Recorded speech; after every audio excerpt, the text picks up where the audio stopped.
ನಮಸ್ಕಾರ ವೀಕ್ಷಕರೇ, ನಾನು ನಿಮ್ಮ ಮಂಜುನಾಥ್ ಅಡ್ವೊಕೇಟ್ ಮಾತಾಡ್ತಾ ಇರೋದು. ಇವತ್ತು ಈ ಪೊಲೀಸ್ ಠಾಣೆಗಳಿಂದ ನಿಮಗೆ ಕರೆ ಬಂದಾಗ ನೀವು ಠಾಣೆಗಳಿಗೆ ಇಮಿಡಿಯೇಟಾಗಿ ಹೋಗಬೇಕಾ ಅಥವಾ ಅವರು ಅರೆಸ್ಟ್ ಮಾಡಿಬಿಡ್ತಾರಾ, ಹೋದರೆ ನಾವು ಏನು ಪ್ರಿಕಾಷನ್ಸ್ ತಗೊಳ್ಬೇಕು ಅಂತ ಹೇಳಿ ಸಾಕಷ್ಟು ಪ್ರಶ್ನೆಗಳು ಬರ್ತಾ ಇರುತ್ತೆ. ಪೊಲೀಸ್ನವರು ಯಾವಾಗ ಅರೆಸ್ಟ್ ಮಾಡ್ಬೋದು ಅಂತಲೂ ಕೂಡ.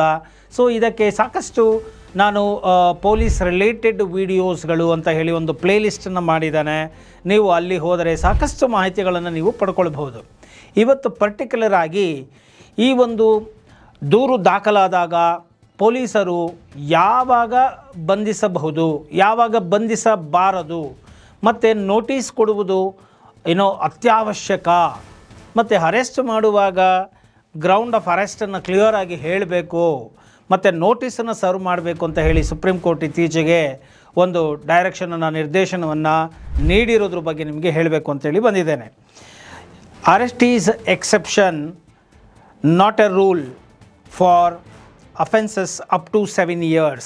ಅಂದರೆ 7 ವರ್ಷಗಳವರೆಗೂ ಶಿಕ್ಷೆ ವಿಧಿಸಬಹುದಾದಂತಹ ಅಪರಾಧಗಳನ್ನು ಎಸಗಿದ್ದಾರೆ ಎಂಬುವಂಥ ಆರೋಪಗಳಿದ್ದರೆ ಆಗ ಅಂತಹ ಒಂದು ಸಂದರ್ಭಗಳಲ್ಲಿ ಪೊಲೀಸಿನವರು ನೇರವಾಗಿ ಯಾರನ್ನು ಬಂಧನ, ದಸ್ತಗಿರಿ ಮಾಡುವಂತೆ ಇಲ್ಲ.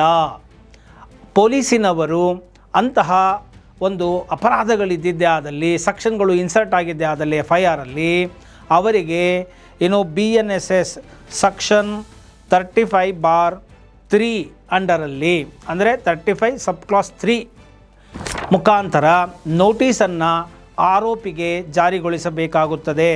ಮತ್ತು ಆ ನೋಟಿಸಿನಲ್ಲಿ ಅವರ ವಿರುದ್ಧ ಯಾವ ಒಂದು ಆರೋಪಗಳನ್ನು ಹೊರಿಸಲಾಗಿದೆ ಮತ್ತು ಯಾವ ಸೆಕ್ಷನ್ಗಳನ್ನು ಇನ್ಸರ್ಟ್ ಮಾಡಲಾಗಿದೆ ಅನ್ನೋದನ್ನು ಕ್ಲಿಯರಾಗಿ ಅವರಿಗೆ ತಿಳಿಸಿ, ಮತ್ತು ಅವರನ್ನು ತನಿಖೆಗೆ ಸಹಕರಿಸಬೇಕು ಅಂತ ಹೇಳಿ ಅವರಿಗೆ ನೋಟಿಸನ್ನು ಜಾರಿ ಮಾಡಬೇಕಾಗುತ್ತೆ.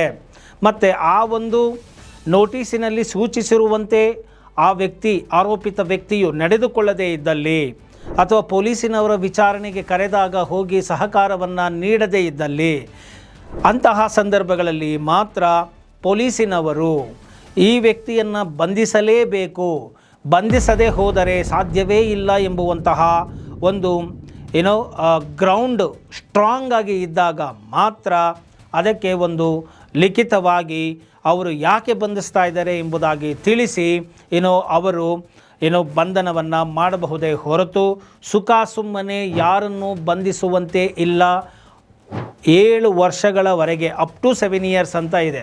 7 ವರ್ಷಕ್ಕೂ ಮೀರಿದ ಒಂದು ಸಂಜ್ಞೆಯ ಅಪರಾಧಗಳಾಗಿದ್ದೇ ಆದಲ್ಲಿ ಪೊಲೀಸಿನವರು ಡಿಸ್ಕ್ರಿಷನ್ನ ಯೂಸ್ ಮಾಡಿ ಇಮಿಡಿಯೇಟಾಗಿ ಅರೆಸ್ಟನ್ನು ಮಾಡಬಹುದು ಎಂಬುವಂತಹ ಮಾಹಿತಿಯನ್ನು ಈ ಒಂದು ವಿಡಿಯೋದಲ್ಲಿ ನಿಮಗೆ ನೀಡ್ತಾ ಇದ್ದೇನೆ. ಆದ್ದರಿಂದ ಬಂಧನಕ್ಕೂ ಮುನ್ನ, ದಸ್ತಗಿರಿ ಮಾಡುವುದಕ್ಕೂ ಮುನ್ನ ಪೊಲೀಸಿನವರು BNSS 35 ಸಬ್ ಕ್ಲಾಸ್ 3 ಅಂಡರಲ್ಲಿ ನೋಟಿಸನ್ನು ಜಾರಿಗೊಳಿಸಬೇಕು.